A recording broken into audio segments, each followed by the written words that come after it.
G'day folks, and welcome to another in our new series of videos, this time Rexy Offshore. I've travelled the globe in search of some of the best fishing in the world, and from Japan to Africa, from London to Bangkok, we've had a marvellous time doing it. Sit back and relax as we go offshore with Rexy and the crew.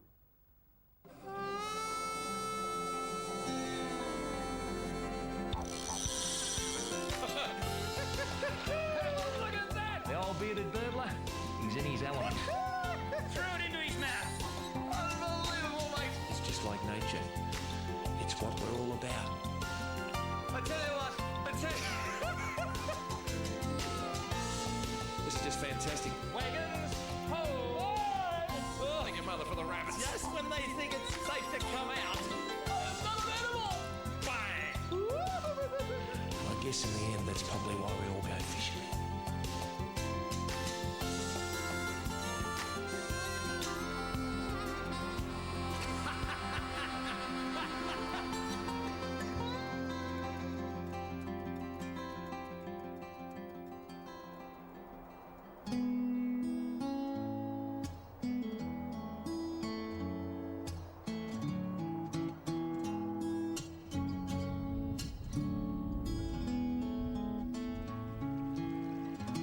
Back in the 1930s, that famous American novelist and fishing pioneer Zane Grey christened New Zealand the Angler's Eldorado.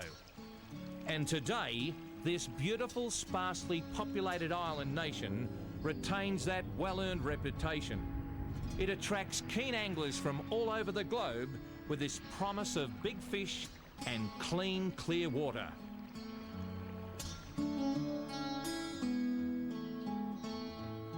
The South Island of New Zealand in particular is renowned as an absolute mecca for modern day trout fishers. Trout were first introduced to this mountainous land during the middle of the 19th century, and to say that they've thrived in their new home would be a serious understatement. In the opinion of many experienced anglers, the South Island of New Zealand is today one of the finest trout fishing locations on the face of the earth. And it's not hard to see why, folks. The soaring snow-clad peaks, the icy glaciers, and the magnificent New Zealand Alps provide bountiful reserves of cold, clean water throughout the year. This snowmelt water cascades freely down the island's deep valleys towards the ocean, forming lakes, streams and mighty rivers that are a paradise on earth for wild brown and rainbow trout.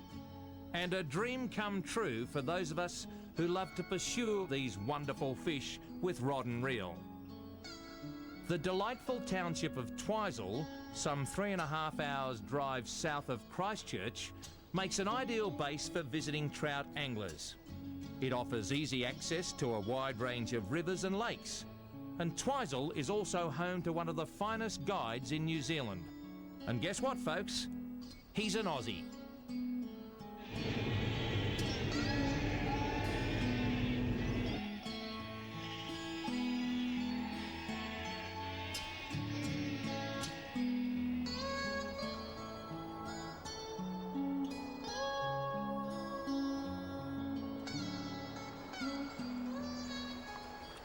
Water over there, Will. Looks pretty good, Rex. It's fantastic. Well, folks, Lucky Star sang that absolute classic, "I've been everywhere, man." Well, I haven't been, but I've added the South Island of New Zealand to my list now. And what better way to say g'day to Will Spry, an expatriate over here. Good to see you, Will. Good to see you too, Rex. Well, you've got some sensational country here. Why the South Island of New Zealand? Because I would say it'd be safe to say that you and your lovely wife, Shelley, and beautiful tiny tot in Wilbur, are now, well, you're New Zealanders. Pretty much. Why? Well, Rex, what a great place. The scenery, the fishing, the rivers. It's pretty hard to beat all around, isn't it? Well, I think your office is pretty darn good there, Will. Will Spry, a lot of people say Spry, that rings a bell. Well, he's the son of a gun. And of course, his famous father was instrumental in me getting into fly fishing probably 2 decades ago. And Mike Spry ran fly fishing schools in Victoria's northeast and on the border of New South Wales and Victoria. And in this particular show that dates back nearly 8 years, we caught up with him several times. Let's take a look back in time.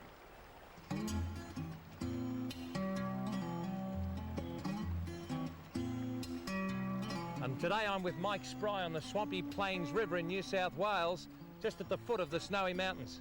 And Mike, this is your home. This is my office, Rex, yep. A day's work here is like a day that's added on at the end of your life without charge. Is that what they say? Well, I'll live to be 150, and won't a few blokes be annoyed at that? And just bring it in quietly as it comes. Stay in touch with it. That's great.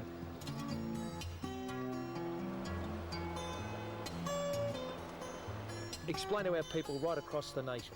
Okay, what we're trying to do is we're trying to present the fly down the river so it's in an absolutely dead drift situation. If we drag it a little bit, it'll swing up off the bottom. What's that look on your face for? Oh, no. Go on, you got a chance in front of 2 million people to tell me what you think of him. No, I think you're... Don't. Oh, what are you doing to me? You're a disaster.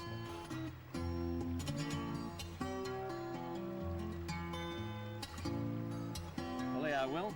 Some good times that your old man and I had, and I hope that just gives you a little bit of comfort, because unfortunately Mike passed away a couple of years ago, but he's left a legacy, and that's this young gun. Thank you, Rex. Terrific. Yep. Shall we go fishing? I think we'd better. Thank you very much. Gee, look at this over here. There's a nice one there, isn't he? Yeah, look at it.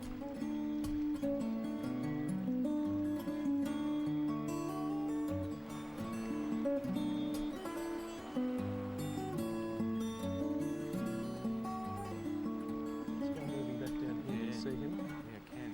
Moving up slightly, just on the edge of the shadow there. Now.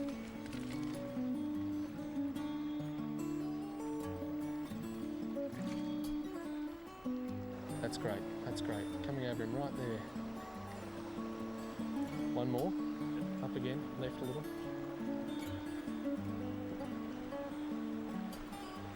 Let it go. Slightly to the right again. There. Okay, we'll try a change. Change of fly? Yep. All right. Might be quite obvious to our fly fishing folk all around the globe what we're doing with an indicator and a nymph underneath, but probably the layman's or lay person's term, I've got to be politically correct, and I'll tell you what, I don't like it, but because ladies are still ladies and we treat them that way. But quite seriously, layman's terms, lay fisherman's terms about Yes. what we're doing. Right. What we've got on is an emerger type pattern, which is the nymphal stage of a mayfly coming up to the surface of the river, ready to hatch out, sitting on the surface, ready to shed its skin a bit like a snake to turn into a winged adult, and trailing along behind it, the actual nymph itself, which lives for most of its life below the surface before it finally comes up to the surface in its sexual maturity to mate and die. I suppose, folks, a lot of you would think, gee, that trout rise to the dry fly. I suppose it's fair to say that a majority, probably over 90 or 95% of the trout's food is taken under the surface of the water. Quite true. So it's no good being where the fish ain't, folks. You've got a dry fly on top and they're taking the nymph. You might as well go to the cricket. Let's change that to what you were suggesting there, Will.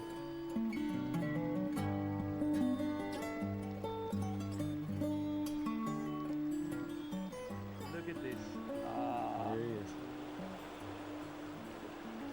Well, folks, what we have here is a real good example of rejection. And when we speak about selective feeding, they just don't commit suicide, Will. No, not at the best of times, Rex. So what do you do when you continually get a knockback and he's clearly not interested at this stage? I like to have a pause, give them a break for 5 or 10 minutes. Well, we've done that. Head on upstream and come back when he's feeding a bit more actively again and try him again. It's usually those first couple of casts that are the determining factor. If they don't take it then, you've got to give them a long pause and then come back and try again later on. What I like about the joint, folks, is that if you get done in one position, just walk 100 metres and then there's another one. Butterflies, snow, it's a beautiful country. I might be going fushing. I might move over here. Fantastic. Come on, Will.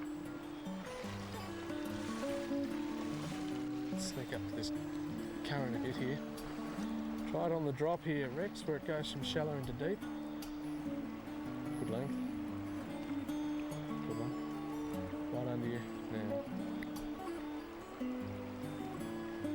Ready to strike? Good shot. Well done. He inhaled that, that's didn't a he? nice fish too. Didn't he inhale Beautiful. that? Oh, lovely Look at brown. him, here he comes.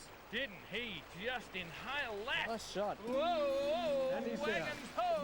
Look at my two blokes down there getting out of the way. You idiots! Have a look at them. You idiots! Oh, wagons ho! Come on, Will.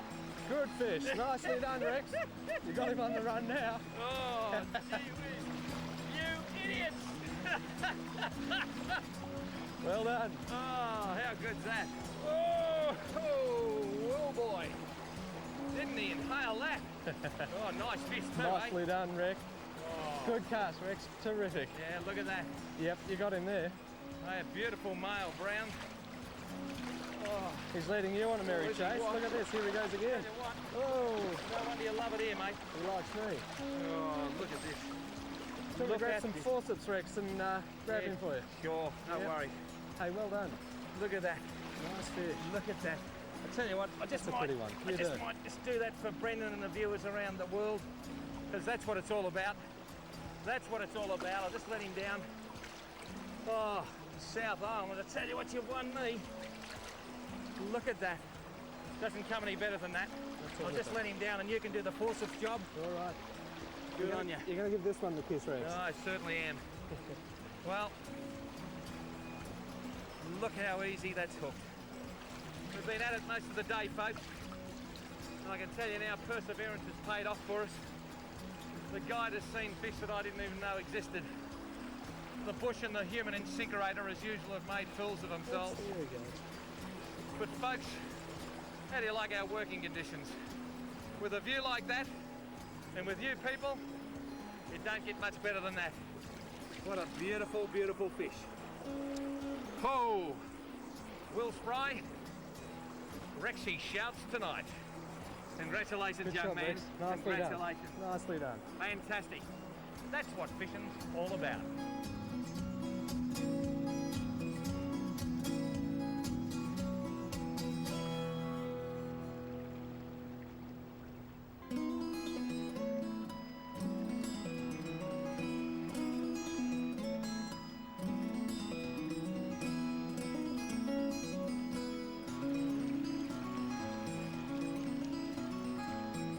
That's great. That's great. Yeah.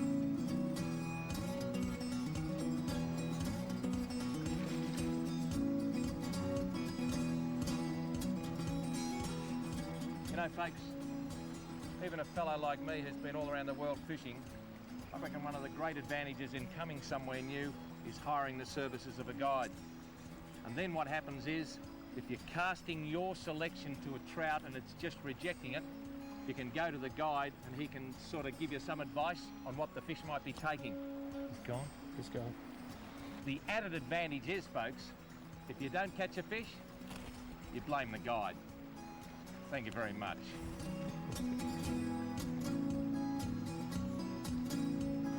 There's mayflies and caddis under almost every stone. Yeah. Very prolific, aren't they? Oh, look at that. Full of food. Yeah, That's how you get such a good head of big fish. yeah. They're there to be caught.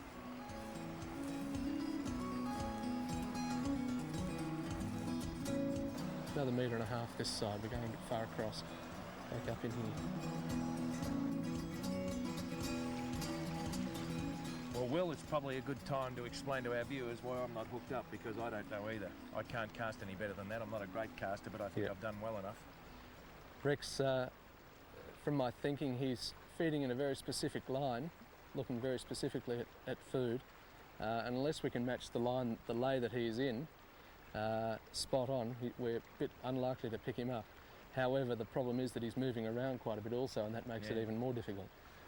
Okay, Rex, we'll just head on down to this sandy part here. Yeah. We've got a nice clear cast from there.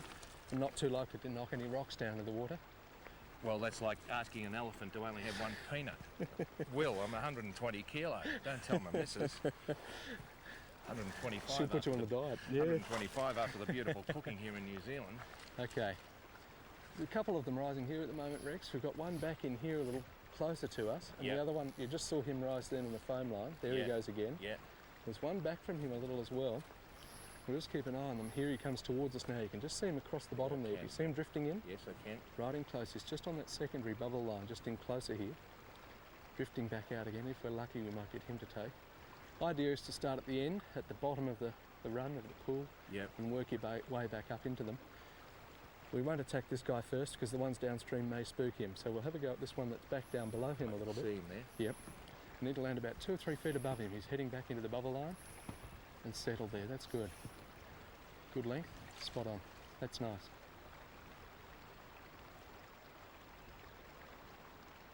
Strike there, Rex. Good shot. You got him. Nice one. Good shot. Now that's perseverance, isn't it? Look at that. I reckon that's a little rainbow there. It's a That's rainbow. a nice rainbow. It is too. Yep. Gee, didn't he? There he is. He might have actually. Oh, look at him go. Wacko. He's got a bit of pull, hasn't he?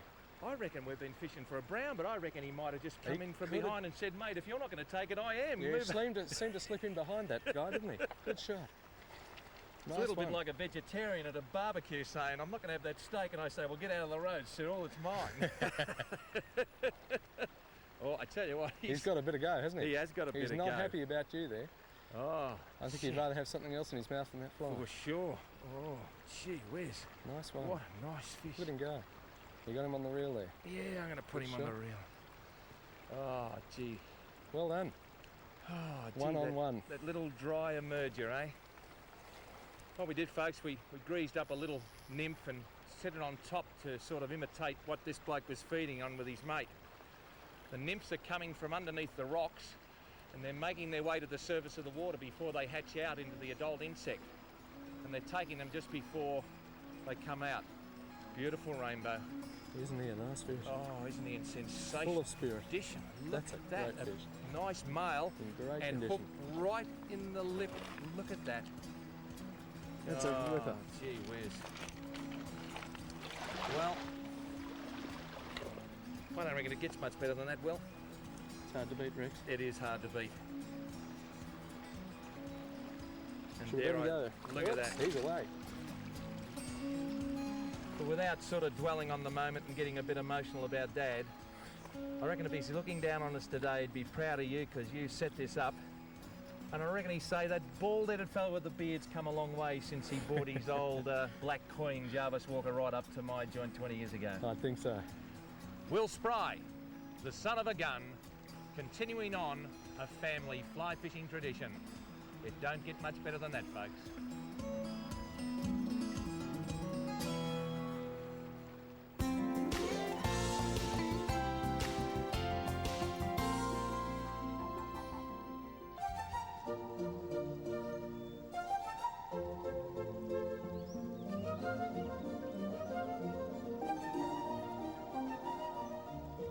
Nice looking river, Ron. Thank you. Oh, look at this bloke over here. Great to see them in their natural habitat, folks. This is Ron Wilton, and he is the river keeper at Brainbridge Manor House in southern England.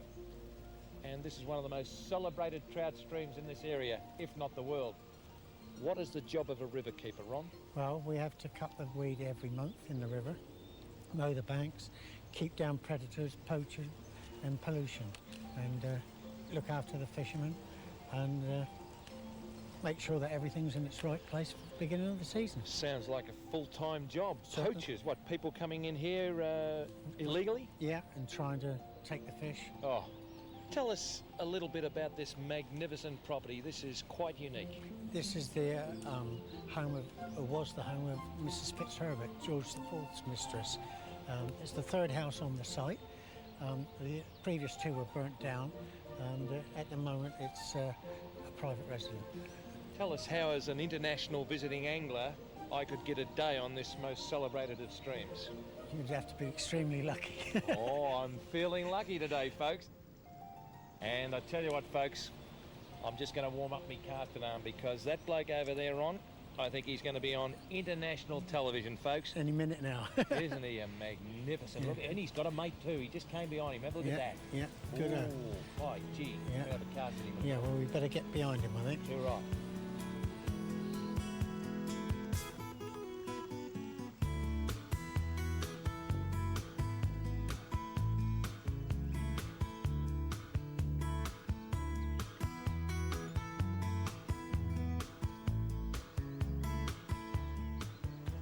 So a lot of you folk who have followed this series right from day one would understand when you're trout fishing, you move ever so slowly so you don't spook the fish, and where possible you fish upstream.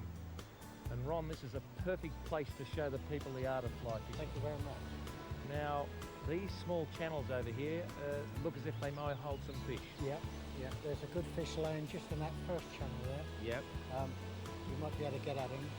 It'll be a bit difficult with your back cast, but yeah.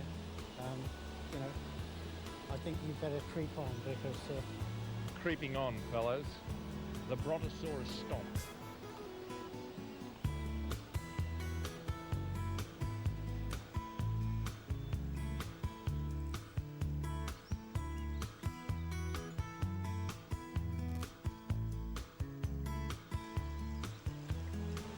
It's on the money. And, oh, it's just see. Oh, Ron, it's just watch see. you don't take you over the fall. Yeah, just fantastic.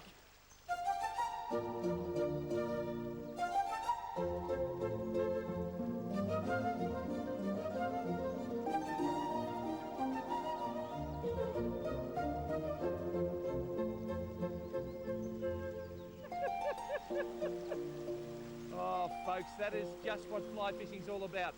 And you don't have to catch 8 or 10 pound fish, just little brownies approaching a pound.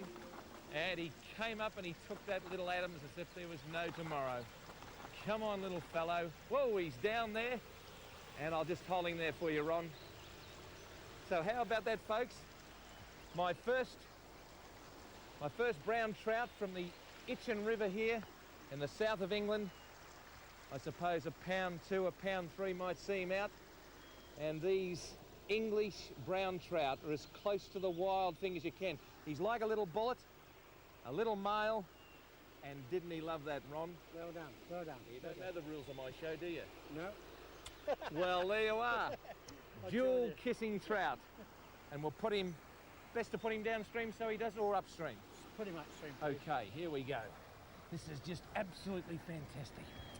There you go, mate. What a beautiful little trout. And there he is, just right there. And Harry can pick him up, he'll recover, and he'll give someone else the joy of fishing. And I can tell you what, folks, that is what it's all about. The joy of fishing is not a big pile of dead fish laying on the bank or on the bottom of the boat.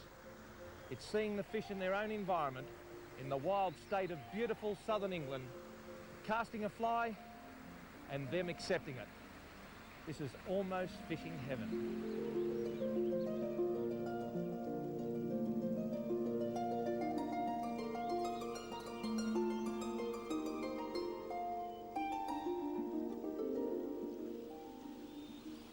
Look, there's a couple over there, Rex. See?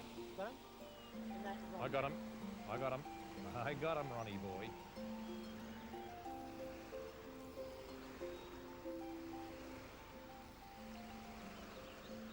Ooh, nearly on the money, nearly on the money. Come on now. That's on the money. That's on the money. Good. Look out. How good was that? Oh, folks. He came up and he went Look out, bang. he's going to run us over that weir if we're not careful. Oh, Ron, this is just fantastic. Well Oh, done, well done. We ain't won yet, though. No, we haven't won yet. He's trying for the weed. What's the weir? Come on now. Oh, wasn't that just like taking candy off a kid? I tell you what, when I was a kid, they couldn't get the candy off me, Ron. I tell you now. I tell you what, I don't know about that expression. But oh, look, these are just beautiful wild fish. How big are they when you put them in here? Well, we like to put in fry. Yeah. I don't like putting in a lot of big Look at fish. him. Yeah. So there you are. What a beautiful fish. Beautiful fish, about a pound. And he's got a roof over the tool shed better than me. And mate, you can join your other mate. There you go. And oh, what a beauty. And look at him just sitting there, eh? He's just sort of he's all right. saying, He's on his way. he said, that was Rexhunt. That's it. Who was that bloke with him?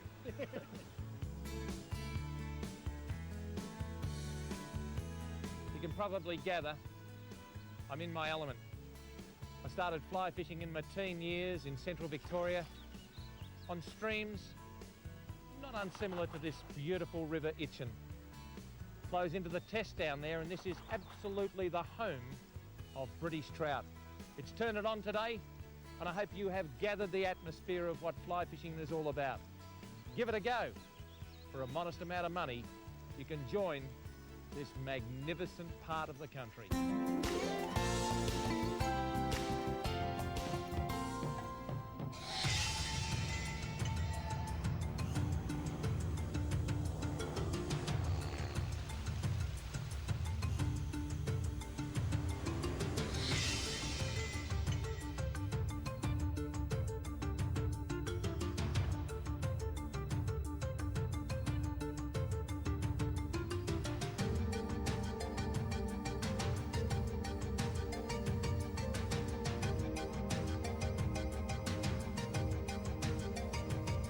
Lying east of New Guinea and north of Vanuatu, the independent nation known as the Solomons is the third largest archipelago or group of islands in the entire South Pacific region. Yet it is also one of the most unspoiled.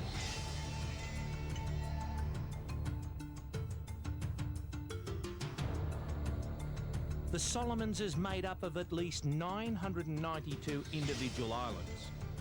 These range in size from significant land masses with their own mountain ranges, dense rainforest and major river systems, down to tiny coral atolls and sand cays lapped by the warm blue waters of the mighty Pacific.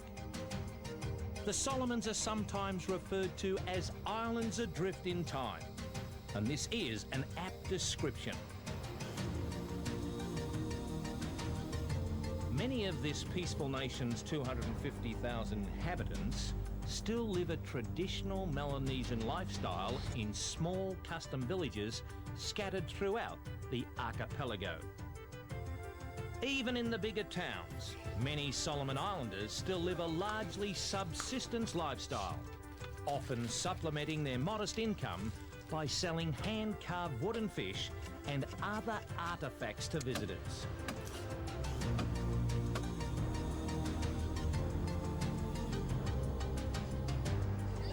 The Solomons are also known as the Happy Isles, and it's not hard to see why.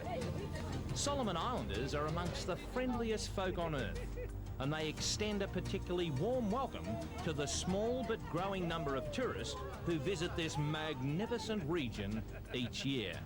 Sweet bananas. Yes, 40 cents. 40 cents. Oh, I'm sorry, that's 20 cents. 20 cents for a banana. Yes. Well, we can't knock that back.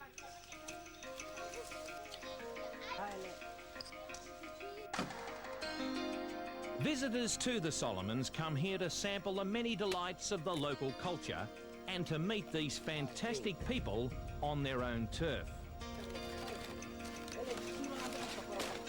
Tourists also come to see the Solomons' breathtaking scenery, learn a little of its fascinating history, and to enjoy a host of outdoor activities that include bushwalking, sailing, swimming, snorkeling, scuba diving, and of course, folks, recreational fishing. Typical of the many low-key, laid-back destinations to be found throughout the Solomons is the coastal village of Munda.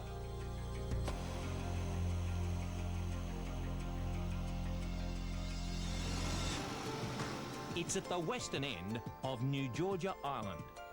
Now, you won't find any air-conditioned five-star class resorts at Munda, but what you will find is Agnes Lodge, a comfortable, homely guest house with a range of lodgings to suit any budget, and a simple dining room, folks, that serves fresh local fare. While traditionally catering mostly to keen scuba divers, Agnes Lodge has recently expanded its activities to include estuary, inshore and offshore fishing packages that most visiting anglers will find extremely attractive. Organised tours by sea and road from Munda also take in many scenic, cultural and historic attractions of the region.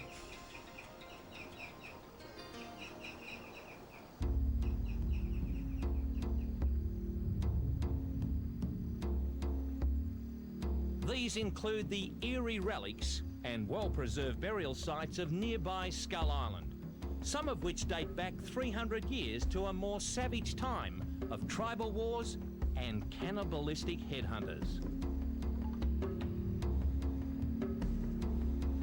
Western New Georgia is also littered with relics and reminders of the fierce World War II battles waged here between Allied forces and the occupying Japanese during the early 1940s. Some of these may be easily visited and inspected, while others lie concealed within the island's dense forests or submerged beneath its warm blue waters, still awaiting discovery and examination.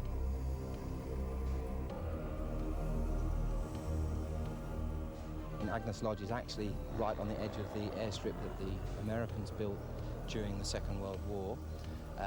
Sometimes we go a little bit further afield. We go and visit an underground clinic that the Japanese built, a tunnel system into the hills at Columbangra. That's really quite interesting, and there's some bits and pieces still there. Syringes, morphine vials, a kidney-shaped dish, bottles with iodine in that's still there after 50-odd years. We also go and visit a US Stuart tank that's on the island of Kahingu, and that's sort of got bullet holes in it, and that's really quite interesting to see.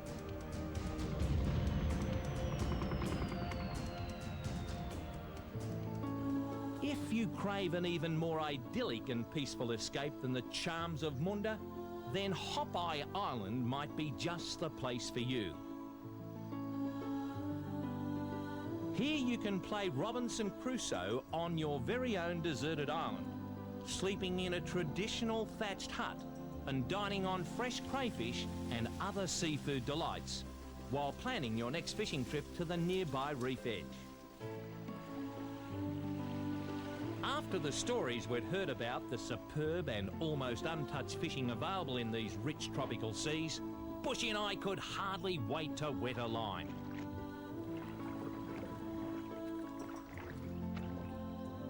Well, folks, an air of excitement just after sunup here in the tropics and the promise of a good day's fishing. And behind us, a river that the locals don't even know about. And we're going to be the first people up there to throw a few lures around. The human broomstick is with me. Where'd you park your camel, Sylvester? No, it's over the back of the dunes there, Rex. Do you get, like me, a little bit pumped up when you come to these new places and the locals say, what sort of lure is that and what are you going to catch? Certainly do, Rex, and I'm hanging to get a lure into that snag there. We have had the promise of some very big mangrove jacks, some pretty archer fish. A lot of you might know them as rifle fish. But it's the anticipation of fishing, and let's get it to our young folk and the people starting off that if it was only catching fish, they'd call it catching and not fishing. Yep, I think today it's going to be a real excitement. Well, Bushy's not learning his lines very well. In other words, he says, get on with it, Rex. So I'll take the cue and we'll get on with it. Thank you very much.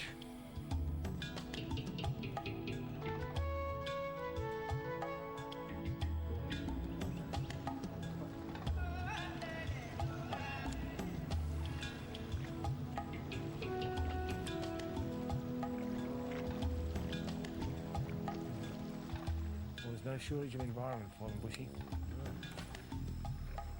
Oh, that's just an archer, isn't it?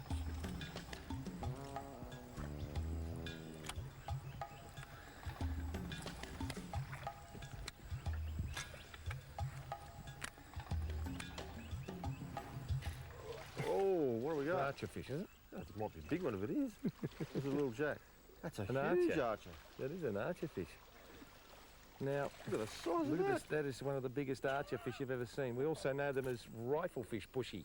I've never seen one that big. Now, they're quite unique. They're like that llama that spits at the Melbourne Zoo. Tell us a little bit about him. Well, they've got a groove actually along the top of the mouth, and they shoot insects out of the trees.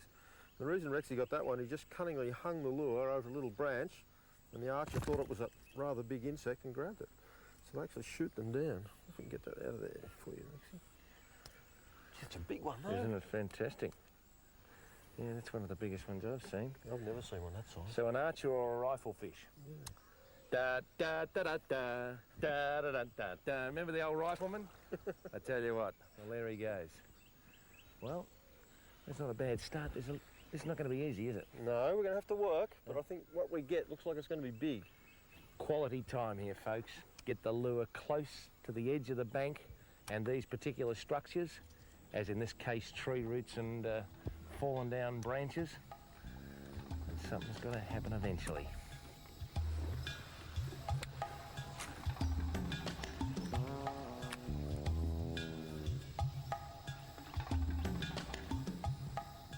Oh, this is big fish territory. This is big mangrove jack territory.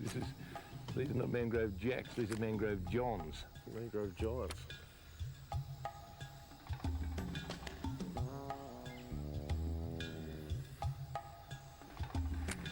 If ever you were trying to explain to someone where something might happen, That could be it. Yes, something did happen, but it was only small. Oh, Whatever's down the Little Trevally, is it? Little Trevally. Yeah, but something. Look at him, Something a look lot at bigger that. in there. Amazing thing, nature, isn't it, Bushy? That lure is almost as big as that fish. Look at him. Now that, I tell you what, he'd make a very, very good bait, wouldn't he? Look at that. Just beautiful. Get that out of there. There he goes. Yes, mate.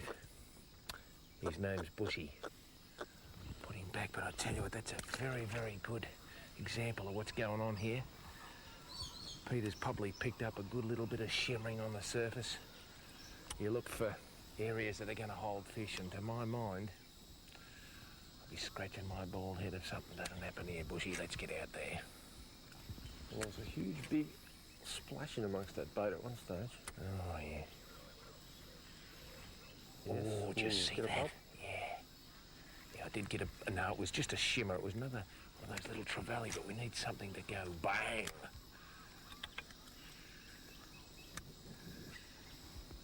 Little Got big knocked eye there trevally. again. Huge school of trevally there.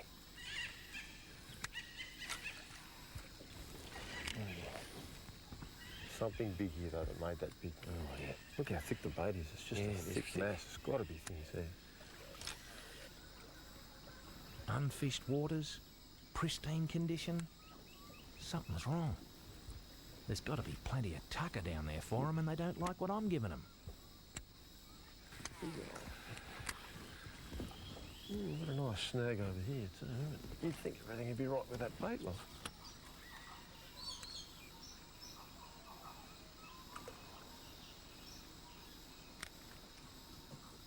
Oh, Bushy, Yes. something grabbed that. Yes. I don't know what it is, but might be another trevally, is it? Yeah, look at the rally. Bit better one. Yeah. I tell you what, he's gone by the Cape. Circle. It's just important to get in towards the structures, you know. We're in the middle of this. This is actually Yibbita Yibbita Creek. Now, I've always wanted to fish there with you. And this is a beautiful looking trevally. And what we've got to do is get in close to those structures. And the structures, of course, are the edges of this magnificent mangrove creek. Now, he certainly wanted that, didn't he? Certainly did. We came for the mangrove jacks, but we're just going up the food chain at this particular stage. And I see one of your big eye jobs again, Bushy, Yeah, is he? it's a big eye, I think. A big eye. Look at that, just beautiful. Well, Mr. Big Eye, just keep my hands clear of all that armoury and let Bushy do the job. So when you're fishing the creeks, folks, you want to make sure you use every little bit to your advantage to catch one of these fine piscatorial friends of ours. Just start thinking like a fish. You're not going to be out here in the middle because you're going to get eaten. You're going to be in there where all of that sort of action is, because that's where the bait is, because they certainly don't want to be anywhere where there's fish like this to eat them. And the other thing is, oh, gee whiz, that's pretty tough. This is where these big critters are going to be. We'll see you later, mate.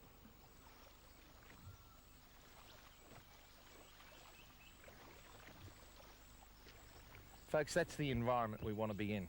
It's no good being out in the middle here and casting away where there's no structure. That's where the mangrove jacks are going to be, because they're hiding from their predators and they're after what they eat. So what we've got to do is be able to get these lures right into the action, just like that, right into this side of the fallen timber, beside the drop-offs. Don't know what happened there. And I tell you what, one of my favourite cartoon characters was Tweety Pie, because he used to sit on the perch and says, I thought I put a cat. But Rexy sits on the perch and says, I think I see a dog. Mate, you are a tadpole short of a swamp. Don't you know there's crocodiles in here? Look at that. He's in big time. Go Rex, what's that one? I don't know what it is. It's a mangrove jack. Yes. No, it's not. It's something. Oh, No, it's not big enough. It's not big enough, Benang Bushy. I don't know, it hit you hard. It did hit me hard. Now, this is where they live, folks. Now, Bushy, you can't do any better than this. He's got the tree and all. You can't do any better than this. That's a 50-pound trace on there, Bushy, and we've got to explain to the folks that these are the biggest fighters. There we go. These are the biggest fighters around, and arguably the best eating fish in the mangroves. I think so. Better than barramundi, but I can tell you now, with those teeth and with all the problems, I'm going to go into my tackle box and get my boga grips. Now what happens, this is, for two reasons. I can just grab him like that and he's fine, and I can weigh this fish without hurting him. And folks, we have that close to 2.5 pounds in the old scale of mangrove jack on there, it's not funny. So Bushy's got the pliers, and if you just take it easy, son, it comes out as simple as that. Okay, 2.5 pounds of mangrove jack. We can kiss him, and watch yourself, folks. And it's just a matter of putting him back in like that, releasing the boga grip like that, and away he goes.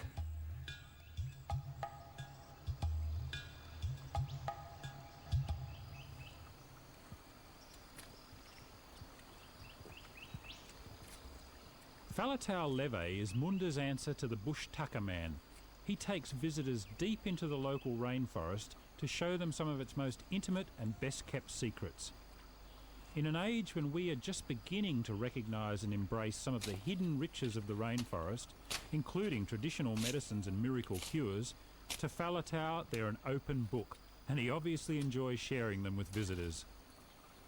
Yeah, this is the rope. I'm telling you about it. Ah. When you go along bush and you accident, this one will stop your bleed. Stops the bleeding. Very quick. Just pour it on the wound. Pour it on the wounded, and it's fantastic. Medicines like that just growing here in the rainforest. It's absolutely wonderful. Next, Falatau shared with me a little trick that I really look forward to trying back home. First, he hacked a section from a handy termite's nest. Then, moving quietly to a nearby jungle stream, Falatau tossed the nest and its tiny occupants onto the swirling waters. Talk about a great way of finding out if there are any hungry fish around.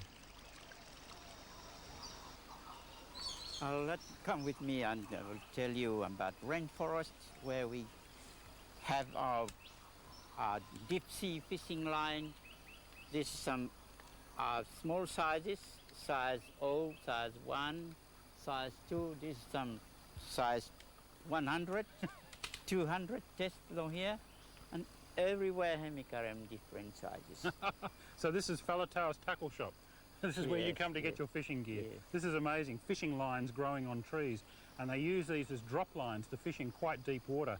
Now, if you think this is remarkable, we're going to move along a little bit further and find nature's equivalent of gel-spun polyethylene, one of the strongest fibres I've ever seen growing right here on a tree. Let's go and find that, Falatau.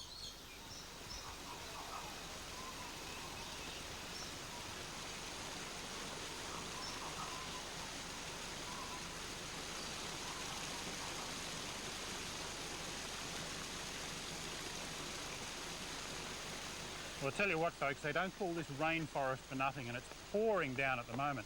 But luckily, there are leaves in this forest that you can use for almost anything, from building houses to making temporary umbrellas. And it's working like a charm. It's keeping the water off me. Now all I have to do is find Falatau, and he tells me that he's got some even more surprising things to show me that grow right here in the rainforests of Munda. He's down there somewhere. Oh, there you are, Falatau. This is a burning leaf, the one I'm telling you about. Burning leaf, yes.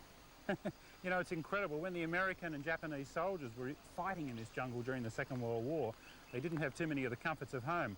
And when nature called, they had to find a leaf to use as toilet paper. But if they grabbed this particular one, they were in for a nasty shock, because this leaf is covered with a substance that creates a very strong burning sensation that can last for up to a week. That's why Falatau has actually handed it to me with its stem wrapped in another leaf.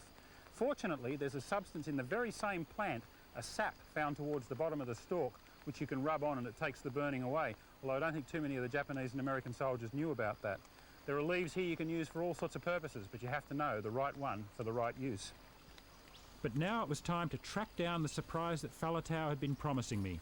A high-tech fishing line, Solomon Islands style. This is a fishing line rope. And now we try show them how to make him. Then we carry him shell for work him. Okay.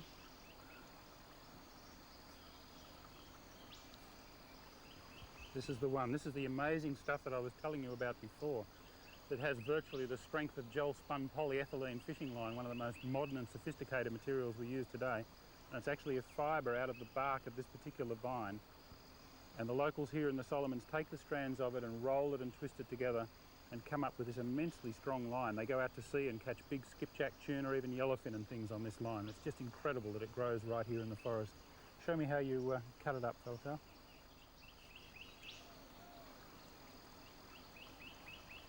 You're using your shorts so the hairs don't get caught, no? Yes. Usually women do this? Is women work job for women. Because they haven't got so many hairs on the legs. No, my hair, long leg. Show me that. Oh, that's fantastic.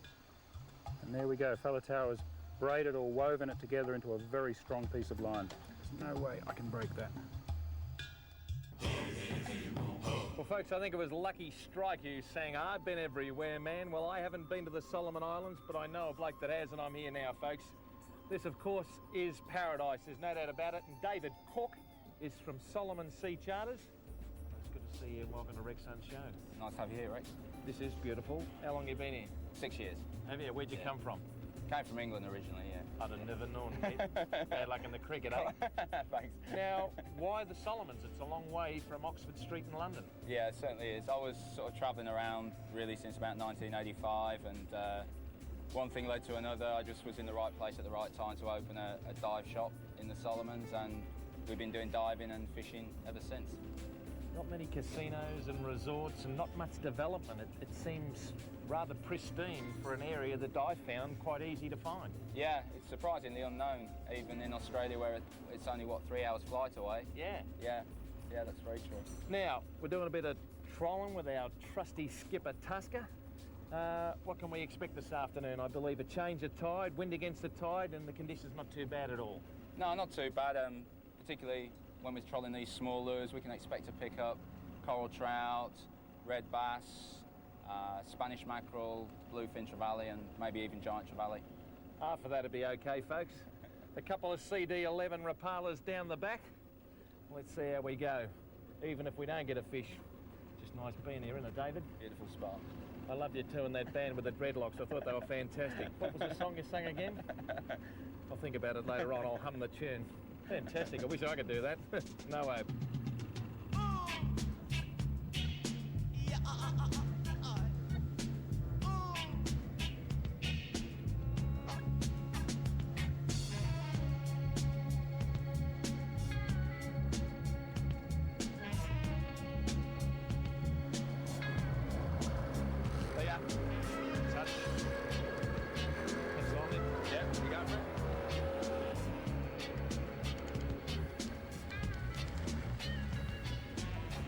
Well, something grab that just by the reef, folks.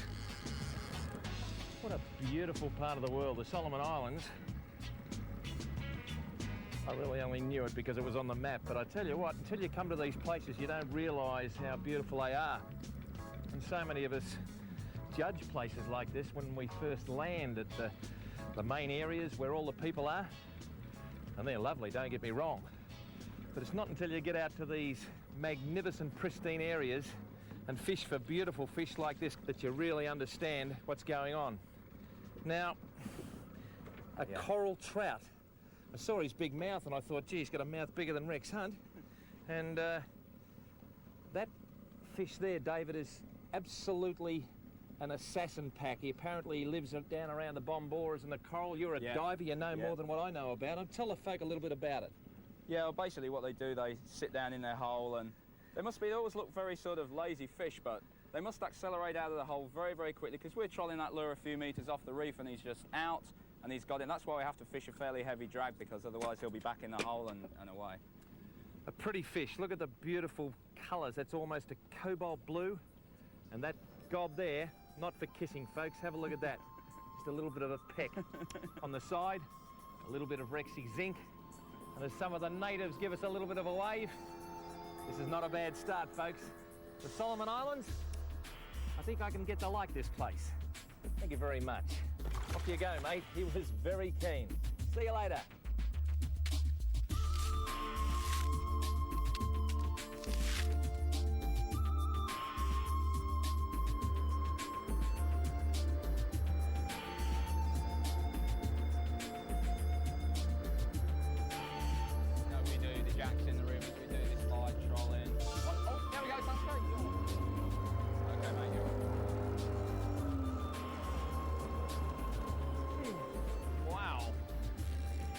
Tell you what, he grabbed that, didn't he?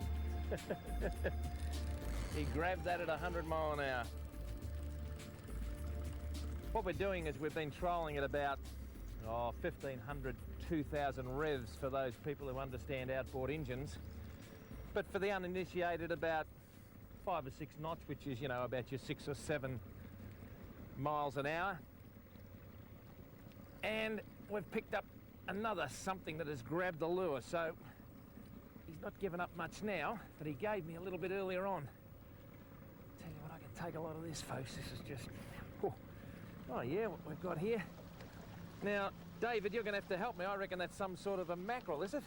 It is, and I'm embarrassed to say I don't actually know what particular type of mackerel that is. Well, it's certainly it's some... It's it's not a frigate mackerel type. It's not a barred mackerel. No. But he's been hit by something there. By a shark. By a shark, do you think? I'd say, yeah. Okay. You see he's been nailed further back around there as well. Oh, gee, he has. I'll hand that over to David. Folks, I think I'll rename it. Rexhunt Fishing in Paradise.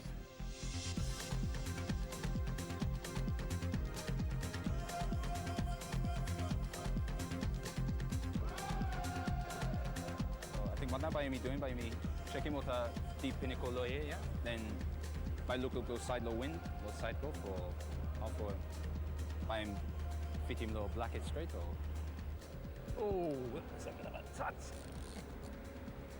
Yeah, something grabbed that. And it still grabbed it. Well, just get the ratchet off this and get Tusker to just sort of pull it back a little bit. I've got a bit of strain on the...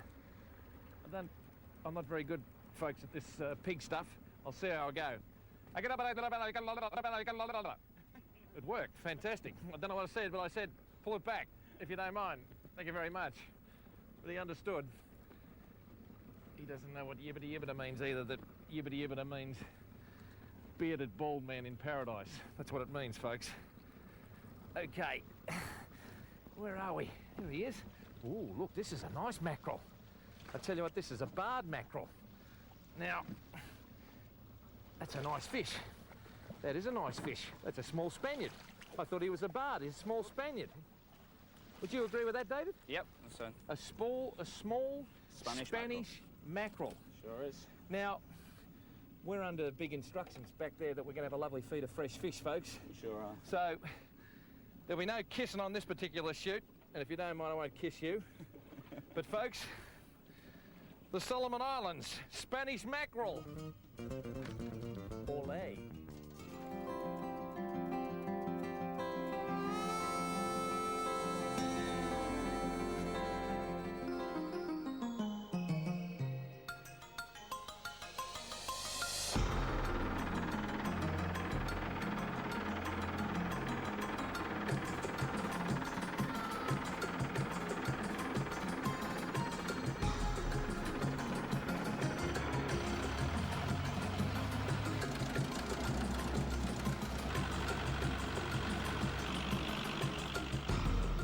folks, those who follow us regularly will recognise this. Yes, Lynn and I are back in Bangkok, the capital of Thailand. And you'll remember that this is a klong, which is nothing more than a tributary that runs off and then rejoins the most important waterway in Bangkok, the Chao Phraya River. Now, before we get on with proceedings, folks, let's take a step back in time.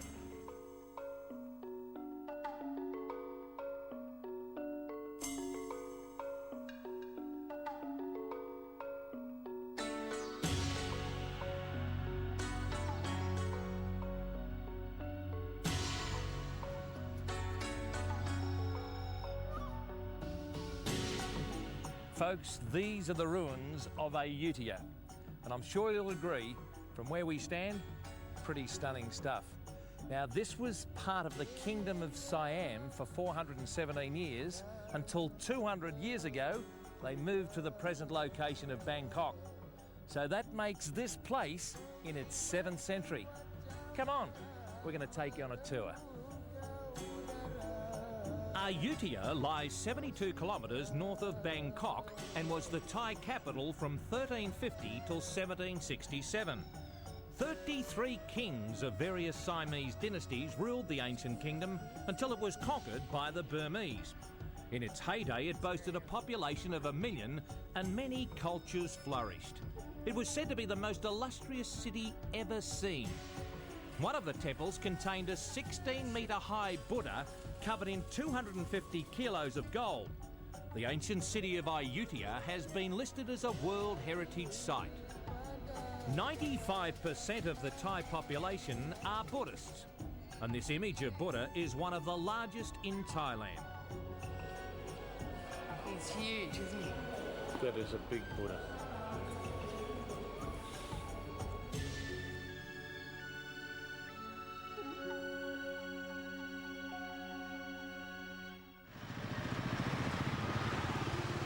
After leaving Bangkok, we travelled down south to the island of Phuket. It was an important trade destination for its rubber and tin.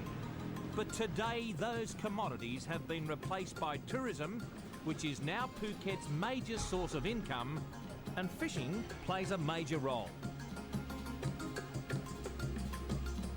Chalong Bay is home to its game fleet. And our boat, when we fish in these waters, is the real hooker.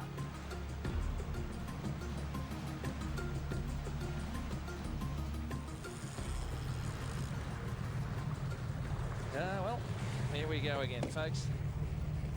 Well, this is Rayai Island, which is 40 minutes south of the beautiful port of Phuket, and we're aboard the game boat Real Hooker, skippered by John Pearce, our man in these waters, and with me Lisa One-Tuck from the mid-north coast of New South Wales. You're a long way from home. Certainly am, Rex. First time overseas and thoroughly enjoying myself, thank you. Different cultures, different foods, different fishing styles. There's an excitement in the air, isn't there, really? Totally different than what I'm used to, but yeah, like I said, it's very good. Well, John hasn't let us down in the past, folks, and I'm sure he's got something in store for us. I'm sure that something has got fins. Let's see how we go.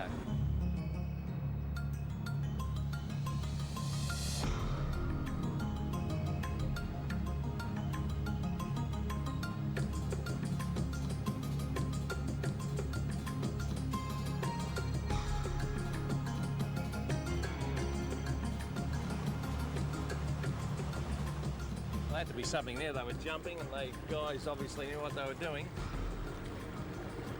Really went bang on that lure there, Lisa. It could be a small striped tuna, perhaps. Yeah, what do they call them over here? Skipjack. Skipjack. Never heard the term before. Well, I think they're known internationally as skipjack tuna through the International Game Fishing Association. I think we actually turned left instead of right and called them striped tuna. Well, I suppose it's worthwhile sort of just mentioning to the folk about the gear. It's overhead gear, light gear, 8 kilo line, which is all you need for bait. Certainly get cleaned up if something bigger comes along. And a little fighting belt for Lisa. The men and women use it for obvious reasons, because the pointy gimbal pushed into the stomach can certainly make things a little bit uncomfortable.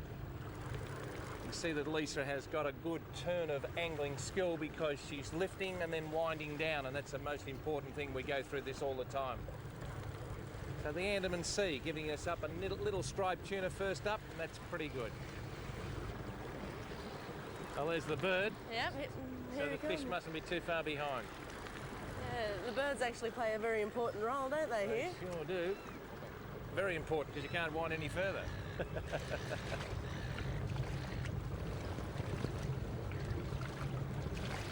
So there you are. Striped tuna. If you want him to sit still, turn him upside down. I suppose if you did the same to me, Lisa, I'd be sitting still myself. But that is the lifeblood of the sea. And in Australia, we call it a striped tuna. Here, it's a skipjack tuna. So if you just take the hook out of that, and look at that. This will be a beautiful release because that hook's not going to do any damage at all. And out it comes. And I'll do the kissing in the air, Lisa. Thanks, Rex. So, striped tuna. Our return to Thailand in the Andaman Sea. A stripey first up. It's a pretty good start.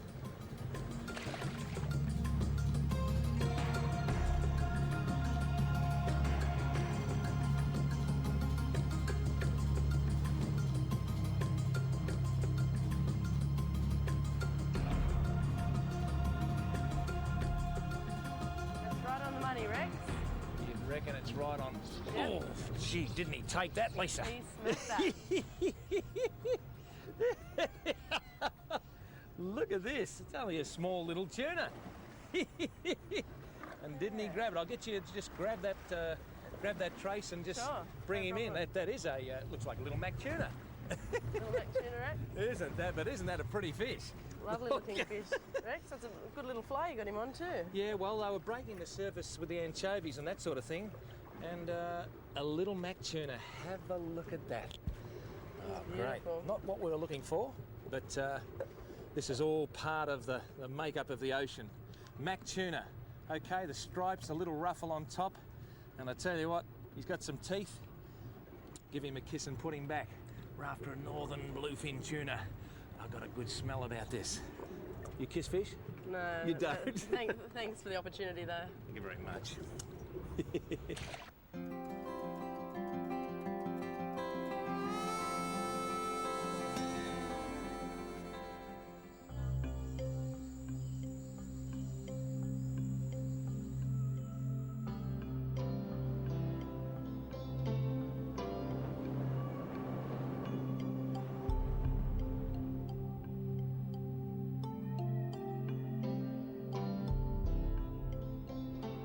How about this Thailand bushy? There's fish everywhere, even here in the hotel. I've been thinking about breaking out the rod for those big koi carp. They pull all right too.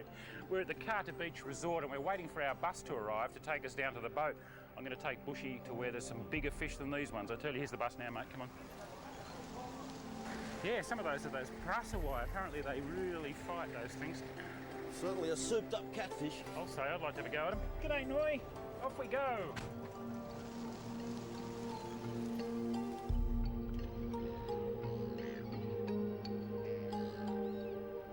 It's a busy little spot this morning with all those long-tail boats flying around. Yeah, well, this is Ao Chalong, or Chalong Bay, and it's the main harbour for this end of Phuket Island, so there's lots of boats here. Yeah, I hope John Pierce's boat's not one of the long-tails. No, it's not, mate. No, the real hooker is that beautiful game boat up the end of the wharf there.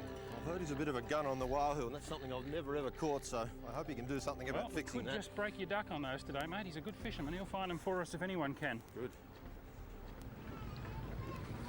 G'day, John. G'day, mate. Nice to see you again. Good to see you again. This is Bushy. How you doing? Nice to meet you, John. Welcome aboard. It's all happening down here this morning. Lots of boats heading out. Yep. What's the fishing been like? Yeah, not too bad at all. Not too bad.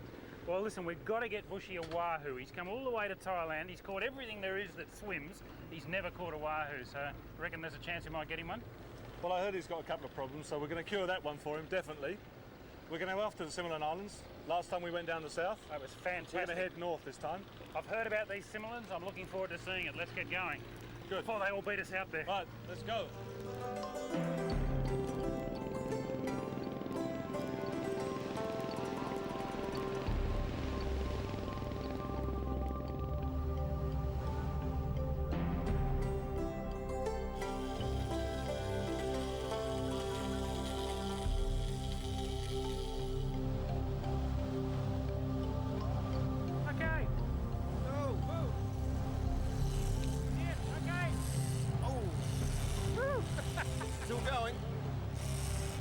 I tell you what, I don't know how long that had been going off for, Bushy, but it took some line.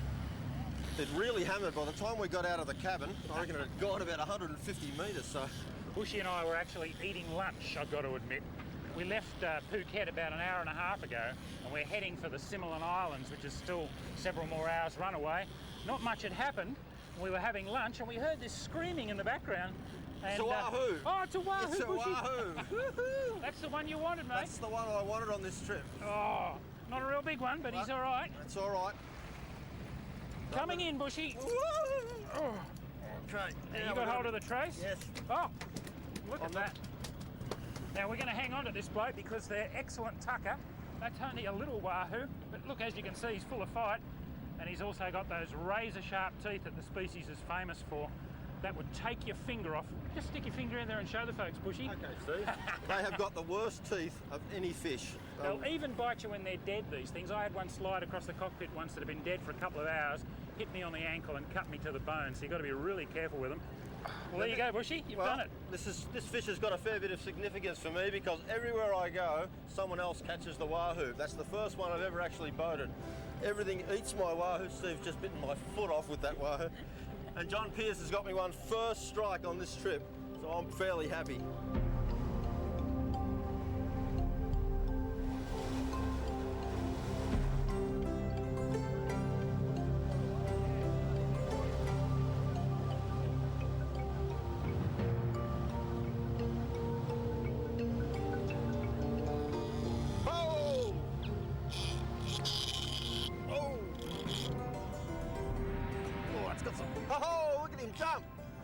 That's a dolphin fish. Not a bad one either. He's jumping like crazy out there. No, I don't know whether you can get onto him. Woo! That's a pretty hot little fish. Oh. Still coming out of the water. Look at that. Yeehaw! Oh, come on, fish. We've got fairly heavy gear, so this shouldn't take too long. Says me. Starting to sweat. All right, he should come up any second now and start to do his trick. I think he might have taken most of his sting out when he was leaping right out the back. Oh, there he is. All right. Gee, look at the colours on that. So I can get Steve to stick that gaff into him.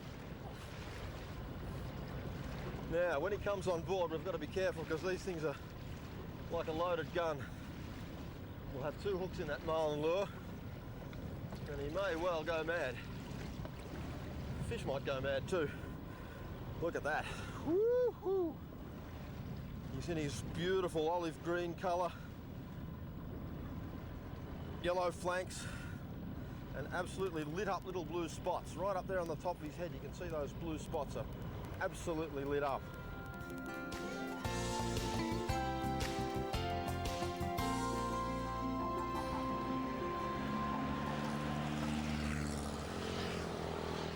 You've got to be joking. 2 miles down the main road on the left, a tackle store. Look. Oh, you've got to be joking. Here we are. You beauty. Squid jigs, walls of them. That's what I'm on about, folks. I'm in Chalong Bay on the island of Phuket. And the news is around town there's a few squid down on the rocks. What better place to come than the local tackle store for the local information and the good oil on the local fishing. But a lot of you would know, folks, that I just can't resist walking past a tackle store, be it in Bangkok, London or Melbourne. I am the original piscatorial bowerbird. Ah, there's the boss. Mr. Moo. Yes? Rexhunt, John Pierce, Sydney. Yep. Good to see you. Yep. Lovely country you've got here. I'm looking for some squid. We've got a man who's going to cook us some Thai-style squid. Do you know where we can catch some? Yeah, the rock down here. The rock? Yeah. And can you come down and give us a hand? Yep. Fantastic. What's this? Yeah, this is a present for you. Fantastic. Thank you. Did you make these for me? Yes. And with my name on them? Yeah. John Pierce told me. Yeah, John Pierce. He's done a good job. Look, Lex Hunt. Thank you very much. We're looking for a marlin or a tuna that can't read. Fantastic. Let's get serious. Mr. Moo is the real guru around here. He's the tackle shop owner here in Chalong Bay. Let's go and buy a few squid jigs, okay? Come along, folks.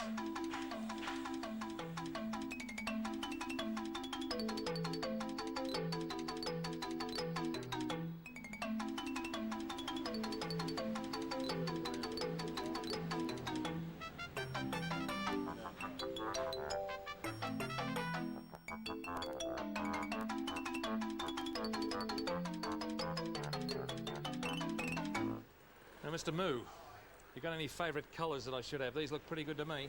Yep. This one. Yeah, all right. Yes.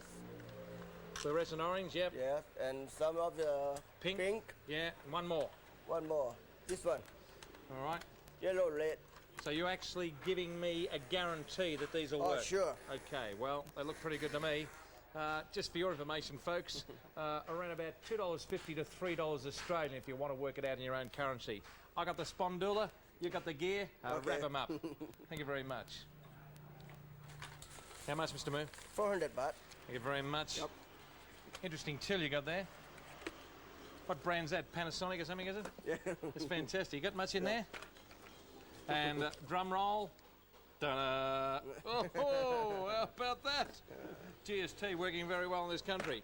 What about closing the till when we go fishing? Hey, you going to give that to your missus? Let's go fishing. Okay. Okay. Close the till there. Thank you, ma'am. Mrs. Moo. We'll call her the cow.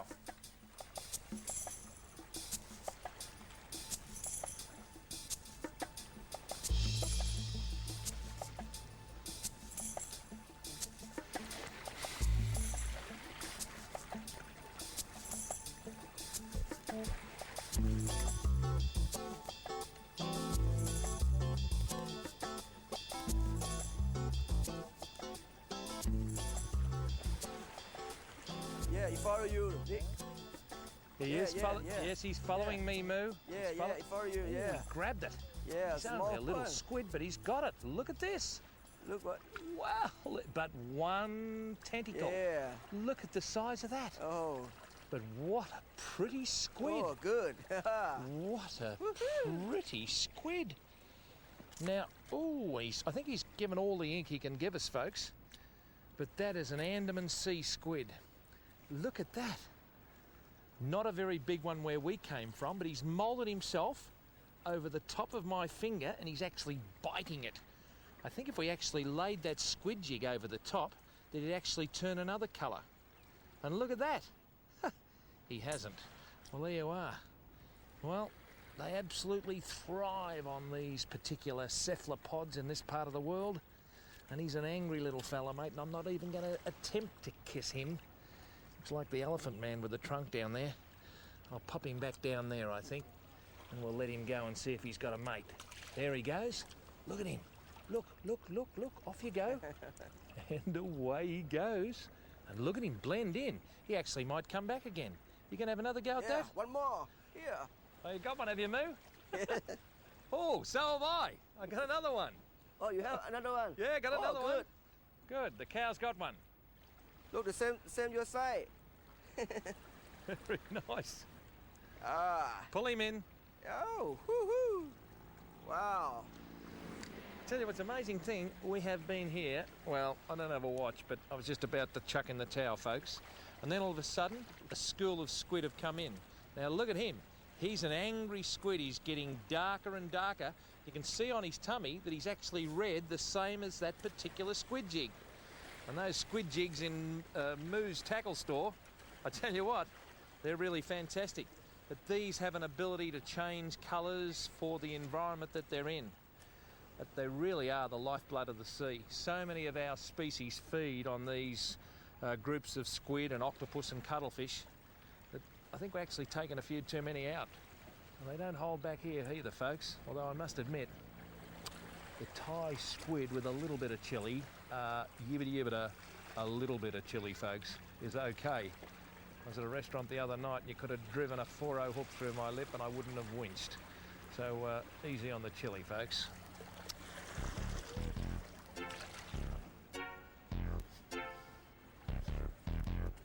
Oh. Woohoo. Yep.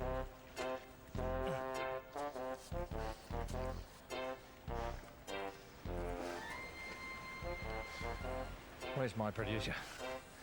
I want to see you, Bob.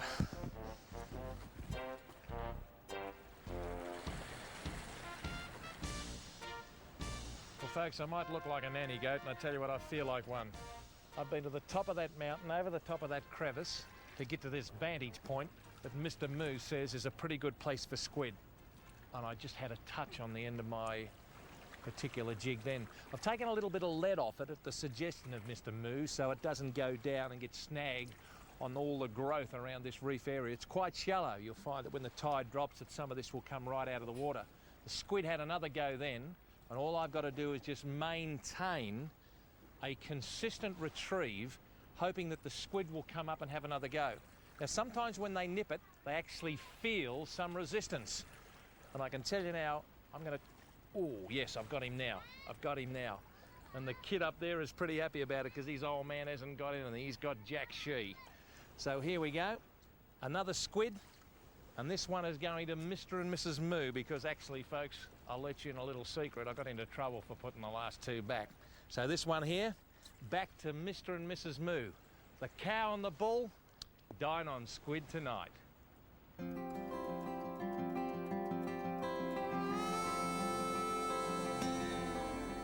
Well, folks, Rexy Offshore, absolutely magnificent. And I tell you what, there's a lot more places we're going to take you to. In the wonderful world of fishing, take it easy. I'm Rexhunt, and thanks for watching.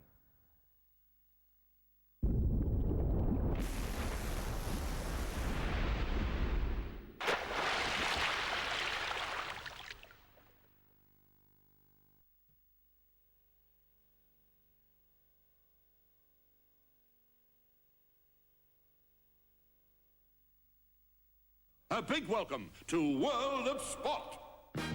It was the world's longest-running sports show, and its cast became like family and friends to generations over more than 25 years. Once again, Sam, you are right, and so are you, Bob.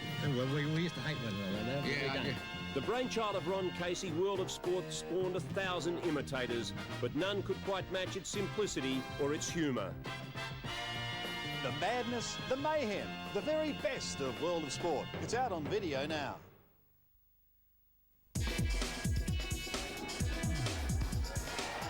He's done it. That's the quality of Shane Warne. Oh, beautiful ball. That's a wonderful delivery from Shane Warne. But Warne is a big match player.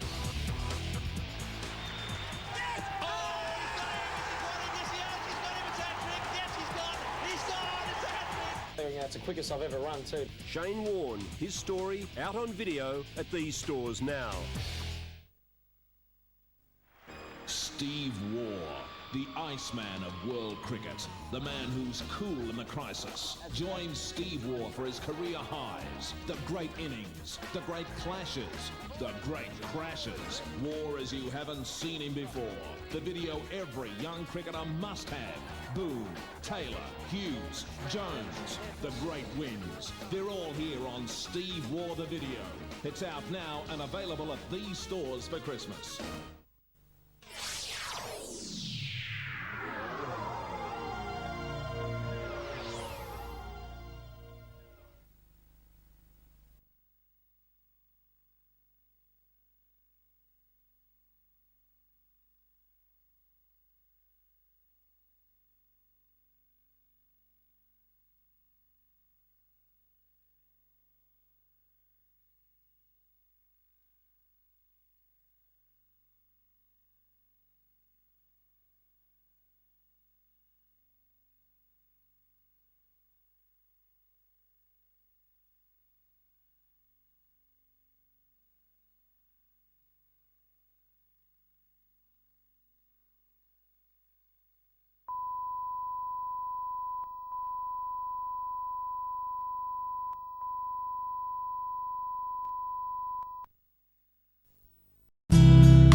Thank you.